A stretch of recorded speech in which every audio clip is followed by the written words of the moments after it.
दुनिया एक बार फिर ताकत की दौड़ में जुट चुकी है। आकाश में मंडरा रहे हैं वो शिकारी जो पल भर में दुश्मन का नामोनिशान मिटा सकते हैं। एक और है रूस का घातक शिकारी Su-57 फैलन, जिसे बनाया गया है हर जंग को आखिरी जंग बनाने के लिए। और दूसरी ओर है चीन का गर्व J-20 माइटी ड्रैगन, जो खुद को भविष्य का अदृश्य योद्धा बताता है। दोनों ही खुद को 5वीं पीढ़ी का सबसे घातक फाइटर कहते हैं। लेकिन जब आमना सामना होगा, तब कौन रहेगा जिंदा और कौन बनेगा इतिहास? दोनों देशों का दावा है कि उनका विमान अद्वितीय है, लेकिन असल में कौन ज्यादा ताकतवर है? क्या Su-57 अपनी डॉगफाइटिंग क्षमता और इंजन पावर से J-20 को पछाड़ देता है, या फिर J-20 की स्टील्थ और लंबी दूरी की मार उसे ज्यादा खतरनाक बनाती है? आज हम करेंगे इन दोनों लड़ाकू विमानों की एक दमदार टक्कर, तकनीक, हथियार, रेंज, एवियोनिक्स और युद्ध क्षमता के आधार पर। तो चलिए शुरू करते हैं। सबसे पहले बात करते हैं इनके निर्माण और उद्देश्य की। Su-57, जिसे रूस ने T-50 के नाम से डेवलप किया था, उसका मकसद था अमेरिकी F-22 और F-35 जैसी तकनीकों को टक्कर देना। इसका फोकस है एयर सुपीरियोरिटी और ग्राउंड अटैक, यानी एक ऑलराउंड जेट। वहीं J-20 चीन का सबसे आधुनिक फाइटर जेट है, जिसे चेंगदू एरोस्पेस कॉरपोरेशन ने बनाया। चीन ने इसे खासकर स्टील्थ और लॉन्ग रेंज इंटरसेप्शन के लिए तैयार किया है। अब आते हैं सबसे दिलचस्प पहलू पर, इंजन। Su-57 में लगा है Al-41F1 इंजन, और भविष्य में इसे इसडेली 30 इंजन से अपग्रेड किया जाएगा।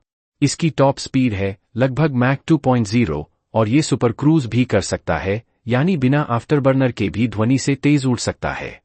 वहीं J-20 अभी भी WS-10C इंजन पर निर्भर है, जिसे चीन ने घरेलू स्तर पर बनाया है।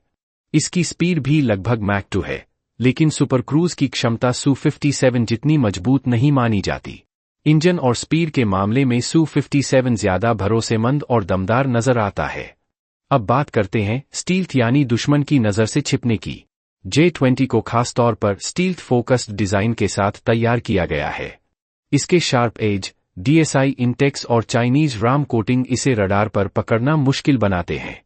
Su-57 हालांकि स्टील्थ फाइटर है, लेकिन यह पूरी तरह से स्टील्थ पर निर्भर नहीं है। रूस ने इसे मल्टी रोल और मैन्यूवरेबिलिटी पर ज्यादा ध्यान देकर बनाया है। इसकी स्टील्थ अमेरिकी F-22 या J-20 से थोड़ी कम मानी जाती है। दोनों फाइटर जेट्स में एडवांस हथियार प्रणाली है। Su-57 में अंदरूनी और बाहरी हथियार माउंटिंग की सुविधा है। यह R-77, R-73 और किंजल जैसी हाइपरसोनिक मिसाइलें भी कैरी कर सकता है। ग्राउंड अटैक के लिए KH-38, KH-59 जैसे हथियार भी हैं। J-20 में PL-10, short range, PL-15, beyond visual range और नए PL-21 जैसी एडवांस मिसाइलें लगाई गई हैं। इसकी सभी मिसाइलें इंटरनल बे में फिट होती हैं, जिससे स्टील्थ में कोई असर नहीं पड़ता। Su-57 के पास ज्यादा वैरायटी है, लेकिन J-20 का इंटरनल वेपन डिजाइन ज्यादा स्टील्थ फ्रेंडली है। अब बात करते हैं रडार और सेंसर की। Su-57 में लगा है N036BL का ऐसा रडार, जिसमें 5 अलग अलग रडार लगे हैं, 2 विंग में, 1 नोज में और 2 साइड में। यह 400+ किलोमीटर तक ट्रैक कर सकता है। J-20 में भी ऐसा रडार है, टाइप 1475, जो रेंज में अच्छा माना जाता है, लेकिन ज्यादा जानकारी उपलब्ध नहीं है। चीन के सिस्टम्स पर अभी भी सवाल उठते रहते हैं, क्या वह रूस या अमेरिका जितने भरोसेमंद हैं? Su-57 का मल्टी रडार सिस्टम इसे ज्यादा सटीक और ताकतवर बनाता है।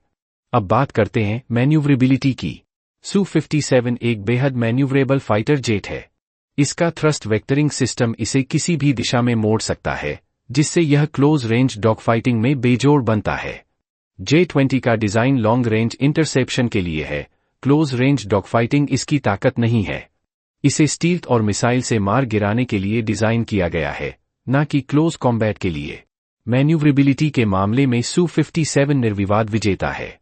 अब बात करते हैं उत्पादन और तैनाती की। Su-57 की पहली यूनिट रूस की वायुसेना में तैनात हो चुकी है, लेकिन प्रोडक्शन लिमिटेड है। रूस को अभी बड़े स्तर पर इसकी जरूरत है। J-20 चीन की प्लाफ में बड़ी संख्या में शामिल हो चुका है, लगभग 200 से ज्यादा यूनिट्स तैनात की जा चुकी हैं। संख्या के हिसाब से J-20 फिलहाल बढ़त में है। टेक्नोलॉजिकल ऑटोनॉमी और असली अनुभव, लगभग 1 मिनट।